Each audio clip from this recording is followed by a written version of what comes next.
passion for darker emotional music. You know, even in literature and art, if you go back 200-300 years, there's always been that kind of pursuance by the human psyche of the darker emotions that we all have. We're all built that way, you know. Happiness is a fleeting element, and we all kind of seek pleasure from kind of the macabre and the melancholic.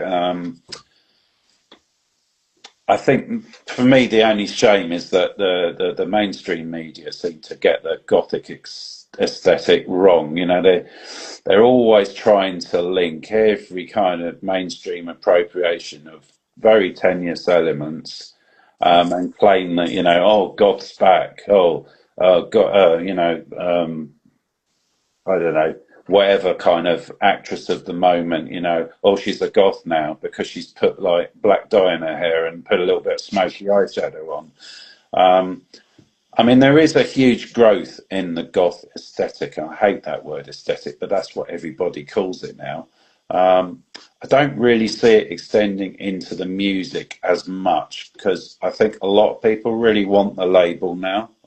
I mean, I'm old enough to remember the scene as it was, and I was kind of like one of the few people that would actually ever admit in public to being a goth, you know, because trust me, look, pretty much 80-85% of UK goths would die on a hill rather than admit they were a goth. They would wear the clothes, like the music, go to all the right places, and then if you ask them, say, I'm alternative, I'm not a goth, you know. So we didn't like the label. Most of us would like, you know, it was like Eldritch, you know, I'm not a goth.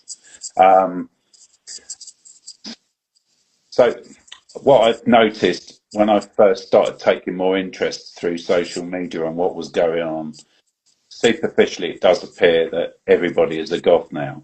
Um, but it does seem like more of a fashion thing. Um, and it's become a little bit of a uniform in places because everyone's buying the same clothes from the same places, and there's not a lot of DIY ethos, like they used to, you know, because we were so young, a lot of us in the day, we didn't have the money, so we improvised, you know. And I still do that now.